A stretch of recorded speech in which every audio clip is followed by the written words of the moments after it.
Good evening, everybody. This is Clark Evans. We're bringing you the Rundown Saltwater Outdoors talk show, coming to you from Old Inlet Bait and Tackle, courtesy of the Delaware Fisherman Video Network.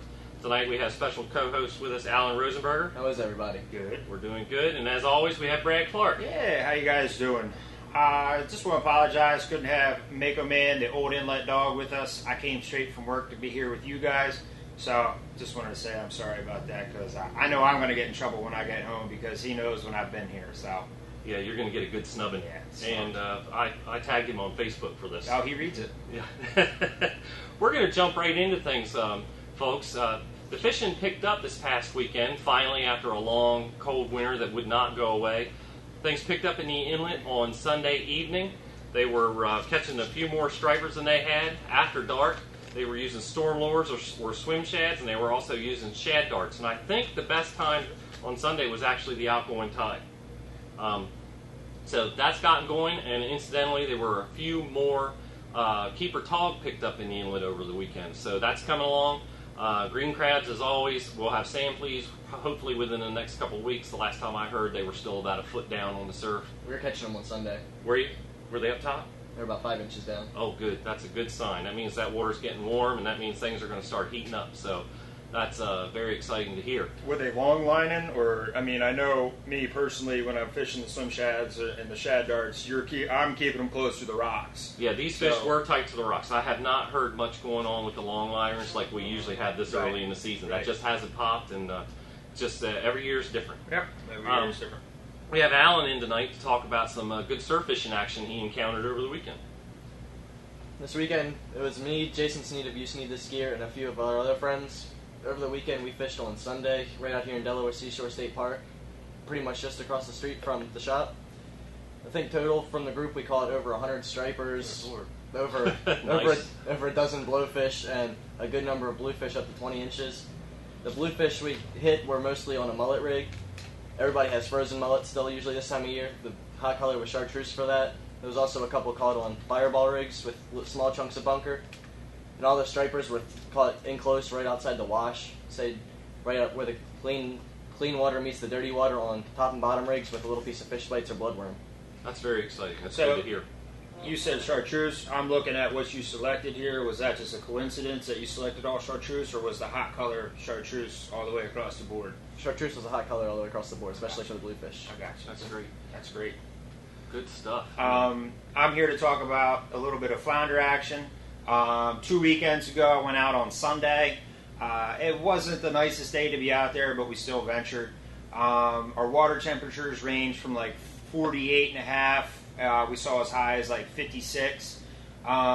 We were on the south side, heading back to the VFW. They call it the VFW Slough, heading back that way. We picked a couple up. We had one keeper, 19 and a half, but then the wind picked up. And when the wind picked up and the tide changed, the tide was going out, but our water temperature dropped from like 52 to 48. And we were fighting the wind too, because we had a good northeast wind and the outgoing tide. So we actually picked up. We ran over in front of Massey's, and right in front of Massey's, you have the two buoy poles or whatever you want to call them. Yeah. The markers. Yeah, mm-hmm. I'm sorry. And they're not far apart from each other. Only like 50 yards apart from each other. And we were, on the outgoing tide, we'd run right up to almost the beginning of Massey's, and we'd just drift right down through the ditch. And, we were only in like 6 and 7 feet of water, but we picked up 3 more keepers out of that and probably caught 10 more fish, ranging from, 12-inch all the way up to right under keeper size. So that was pretty good. And then everything I caught personally was on these Spro bucktails, jig heads, whatever you want to call them, bucktail jig. I personally like the white tip with the red nose. And then everything we caught them on was, I caught all mine on the 4-inch swimming mullet from Gulp. And my buddy Walt, he caught his on the yellow. So, chartreuse and pink were the hot colors again. And then just this past Sunday, up at the ditch, up in Lewis, right down, right through the main heart of town, we picked 2 keepers up out of there and actually caught 4 more fish. Water temperature there was probably around 52, 53 again. So, with the flounder, I know it's cold and colder, but if you could find a 50 degree, if not a little bit more water, but right around there, I mean, flounder are in here. I know when we were filleting them, I always check the bellies to see what they're eating to see if I can match, what the bait is out there. But their bellies were empty. I mean, we had fresh bait, we had minnows and everything, but it looked like, gulp strikes again. It was the key for that time. Did you guys try the white gulp? No, we didn't try the white gulp. I always fish. I mean, in my arsenal, I always have the pink and the yellow chartreuse.